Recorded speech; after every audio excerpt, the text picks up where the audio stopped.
Hi all మనకి ఇంకో కొత్త జాబ్ ఆపర్చునిటీ రావడం జరిగింది. సో, మనకి ఈ యొక్క జాబ్ ఆపర్చునిటీ అనేది అమెజాన్ నుంచి రావడం జరిగిందనమాట. అండ్ అదేవిధంగా ఇది చాలా మంచి జాబ్ అనమాట. సో, ఎవరు కూడా మిస్ చేసుకోవద్దు. డీటెయిల్స్ అన్నీ కూడా ఈ వీడియోలో డిస్కస్ చేద్దాం. ఈ వీడియో అయితే ఎక్కడ కూడా స్కిప్ చేయకుండా చివరి వరకు చూడండి. అండ్ డీటెయిల్స్ అన్నీ కూడా ఈ వీడియో డిస్కస్ చేద్దాం. ఈ జాబ్ కూడా చాలా సింపుల్ జాబ్ అనమాట. సో, నార్మల్‌గా ఆర్డర్స్ అనేది మీరు మెయింటైన్ చేయాల్సి ఉంటదనమాట. ఓకేనా? సో, డీటెయిల్‌గా ఎక్స్‌ప్లెయిన్ చేస్తాను. ఓకేనా? సో, ఇక్కడ చూసుకుంటే మనకు ముందుగా రోల్ వచ్చేసరికి అమెజాన్ సప్లై చైన్ మేనేజర్ అనమాట.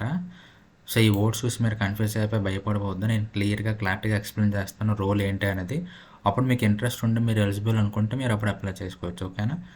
సో, ఇక్కడ చూసుకుంటే ముందుగా రోల్ వచ్చేసరికి అమెజాన్ సప్లై చైన్ మేనేజ్మెంట్ అనమాట. సో, మెయిన్‌గా కాన్సెప్ట్ ఇదైతే మనకు మళ్ళీ ఫుల్ టైమ్ జాబ్ అనమాట. అండ్ అదేవిధంగా రిమోట్ జాబ్ అనమాట. అండ్ ఇంకో బెనిఫిట్ ఏంటంటే కంప్లీట్‌గా పర్మనెంట్ పొజిషన్ అనమాట. పర్మనెంట్ పొజిషన్ అని ఎందుకు అంటున్నానో కూడా మీకు నేను జాబ్ డిస్క్రిప్షన్ మీకు ఎక్స్‌ప్లెయిన్ చేస్తే మీకు అర్థమైపోతుందనమాట. ఓకేనా? అండ్ మన వర్కింగ్ వచ్చేసరికి యూఎస్ టైమింగ్‌కి మనం వర్క్ చేయాల్సి ఉంటదనమాట. ఓకేనా? సో, ఇది కంప్లీట్‌గా full time job opportunity and అదేవిధంగా రిమోట్ జాబ్ ఆపర్చునిటీ అనమాట. ఇంట్లో నుండి వర్క్ చేసుకోవచ్చు. Permanent job. ఇంట్లో ఉండి కాకపోతే యూఎస్ టైమ్‌కి వర్క్ చేయాల్సి ఉంటదనమాట. So, US central time zone అనమాట. అంటే నైట్ టైమ్స్ వర్క్ చేయాల్సి ఉంటది. సో, మెయిన్‌గా ఇందులో మన జాబ్ రోల్ వచ్చేసరికి ఇప్పుడు మనం బేసిక్‌గా మన ఇండియాలో కూడా మనం అమెజాన్‌లో ఎలా ఉంటదంటే ఎక్కువ చాలా ఐటెమ్స్‌కి ఈరోజు ఆర్డర్ చేస్తే ఈరోజే గానీ లేకపోతే రేపు గానీ వచ్చేస్తాయి కదా! లేకపోతే వితిన్ 2 డేస్‌లో వచ్చేస్తాయి కదా! సో, అది ఎలా వర్క్ అవుతదంటే బేసిక్‌గా అమెజాన్‌కి వేర్ హౌసెస్ ఉంటాయన్నమాట. సో, ఏంటంటే ప్రొడక్ట్స్ అనేవి వేర్ హౌసెస్‌లో ఉంటాయి. అంటే ఎక్కడైతే సప్లయర్ ఉంటారో అంటే ఫర్ ఎగ్జాంపుల్ నేను మ్యానుఫ్యాక్చరర్ అని అనుకో. సో, నా దగ్గర అమెజాన్ వాళ్ళు తీసుకొని వాళ్ళు వేర్ హౌస్‌లో పెట్టుకుంటారు. సో, ఎవరైతే ఆర్డర్ చేస్తారో డైరెక్ట్‌గా వేర్ హౌస్ నుంచి మనకి బేగా డెలివరీ చేస్తారనమాట. అదే రోజు గానీ దగ్గరుంటే అదే రోజు గానీ లేకపోతే నెక్స్ట్ డే గానీ వితిన్ 2 డేస్‌లో గానీ. సో, ఈ విధంగా మనకి బేగా రావడం జరుగుతదనమాట. కాకపోతే నార్మల్‌గా ఈ ఫ్లిప్‌కార్ట్‌లో, మీషోలో వాటిలో ఎలా జరుగుతదంటే వాటిలో సెల్లర్స్ ఉంటారనమాట. సో, ప్రొడక్ట్స్ అనేవి సెల్లర్ దగ్గర ఉంటాయనమాట. ఇప్పుడు ఫర్ ఎగ్జాంపుల్ నేను మీషోలో సెల్లర్ అనుకోండి. నేను ఫర్ ఎగ్జాంపుల్ ఇక్కడ ఆంధ్రప్రదేశ్ విశాఖపట్నంలో ఉండి నేను సెల్లర్‌గా రిజిస్టర్ అయ్యానంటే ఎవరో ఫర్ ఎగ్జాంపుల్ ఢిల్లీలో ఎవరో ఆర్డర్ పెట్టారనుకోండి.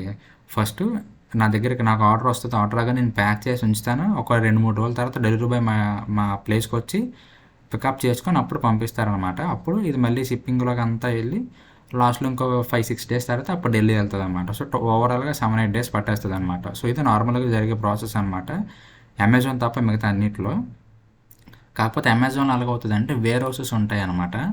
డైరెక్ట్‌గా సెల్లర్స్ కూడా ఉంటారు. కాకపోతే ఎక్కువ వేర్ హౌసెస్ ఉంటాయి. అండ్ ప్రొడక్ట్స్ అన్నీ కూడా ఎక్కువ వేర్ హౌసెస్‌లో ఉంచుతారనమాట. సో, వేర్ హౌస్ నుంచి మనం డైరెక్ట్‌గా షిప్ అవుతాయన్నమాట. ఓకేనా? సో, అందుకని చెప్పి మనకి ప్రొడక్ట్స్ అన్నీ బేగా వచ్చేస్తాయన్నమాట. ఎక్కువ ప్రొడక్ట్స్ అనేది మనకి అమెజాన్ నుంచి. సో, అది మెయిన్ అమెజాన్ బెనిఫిట్ అనమాట. సో, మీరిక్కడ కూడా మీ యొక్క జాబ్ ఏంటి అంటే రైట్ ప్రొడక్ట్ అనేది చైనా నుంచి మీరు సోర్స్ చేయాలనమాట. ఓకేనా? సో, మీకు ఫస్ట్ ట్రైనింగ్ ఇస్తారన్నమాట. కొన్ని వెబ్‌సైట్స్ ఉంటాయి కదా! అలీబాబా అని చెప్పి ఇలా కొన్ని ఉంటాయి కదా!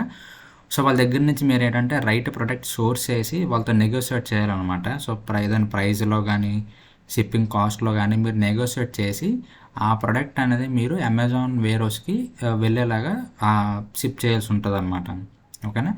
షిప్ చేసిన తర్వాత కూడా మళ్ళీ మీరు ఏదైతే ప్రోడక్ట్ సెలెక్ట్ చేసి బై చేసి అమెజాన్ వేర్ హౌస్‌కి పంపించారో సో, ఆ ప్రోడక్ట్ కూడా మీరు మళ్ళీ మానిటైజ్ చేయాల్సి ఉంటదనమాట.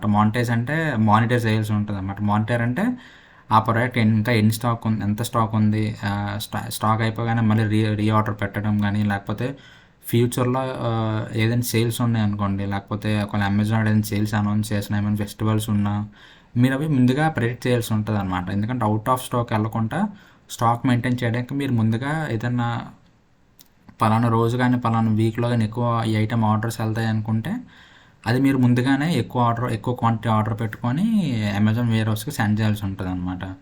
సో, ఇది మెయిన్ జాబ్ రోల్ వచ్చేసరికి ఇక్కడ చూసుకుంటే మనకి సో, కీ రెస్పాన్సిబిలిటీస్ చూసుకుంటే product sourcing and supplier management. ఓకేనా?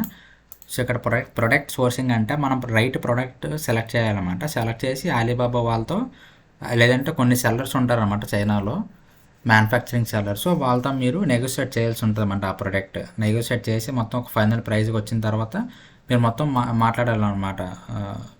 షిప్పింగ్ మొత్తం అన్నీ కూడా మాట్లాడి ఇక్కడ చూసుకుంటే మనకి కొన్ని ప్లాట్‌ఫామ్స్ ఉన్నాయి కదా! Such as Alibaba, 1688, global services, made in China, direct from contact. So, ఈ ప్లాట్‌ఫామ్స్ నుంచి మీరు ప్రొడక్ట్ ఎంక్వైరీ పంపించి నెగోషియేట్ చేసి అక్కడి నుంచి మీరు అమెజాన్ వేర్ హౌస్కి పంపించాల్సి ఉంటుంది అనమాట. అమెజాన్ వేర్ హౌస్ యూఎస్లో ఉంటుంది అనమాట. ఓకేనా, సో ఇండియా కాదు.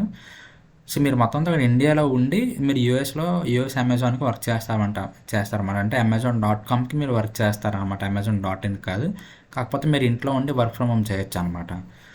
సో ఇది మెయిన్గా జాబ్ రోల్ వచ్చారు. అండ్ అదేవిధంగా మీరు ఇవి కూడా డిస్కస్ చేయాల్సి ఉంటుంది అన్నమాట. నెగోషియేట్ ప్రైజింగ్, పేమెంట్ టర్మ్స్, ఎంఓక్యూ అంటే మినిమం ఆర్డర్ క్వాంటిటీ, అంటే ఒక ప్రోడక్ట్ ఎంత మినిమం ఆర్డర్ పెట్టాలి అని చెప్పి. సో ఫర్ ఎగ్జాంపుల్ ఒక ప్రోడక్ట్ మనకి ఒక ప్రైస్కి ఇస్తున్నట్టంటే అది మినిమం ఆర్డర్ క్వాంటిటీ పెట్టాలన్నమాట. అంటే ఒక 10 క్వాంటిటీ కానీ, 20 క్వాంటిటీ కానీ, 30 క్వాంటిటీ కానీ, అలా కొన్ని నెంబర్ ఆఫ్ క్వాంటిటీ అన్ని క్వాంటిటీస్ పెడితేనే మనకు ఆ ప్రైస్కి ఇస్తారనమాట. ఓకేనా, సో లేకపోతే ప్రైస్ ఎక్కువ పెంచేస్తారనమాట.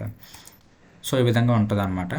సో ఇది మీరు అక్కడ పంపించి అక్కడ నుంచి ఆ ప్రోడక్ట్స్ కూడా మీరు మానిటర్ చేయాల్సి ఉంటుంది అన్నమాట ఎప్పటికప్పుడు. అండ్ అదేవిధంగా ఫ్యూచర్ సేల్స్ ప్రెడిక్ట్ చేసి ముందుగా ఆర్డర్స్ అనేది ఎక్కువ పెడుతూ ఉంటారనమాట, క్వాంటిటీ అనేది ఎక్కువ పెడుతూ ఉంటారనమాట. సో ఇది మీ యొక్క జాబ్ రోల్ వచ్చేసరికి. సో దీనికి మీకు ఎడ్యుకేషన్ క్వాలిఫికేషన్ చూసుకుంటే bachelors degree in supply chain, business administration, international trade are related field. ఓకేనా, సో మీకు బేసిక్గా బ్యాచిలర్స్ డిగ్రీ ఉంటే సరిపోతుంది అనమాట, అప్లై చేసుకోవచ్చు, ప్రాబ్లం ఏమి ఉండదు.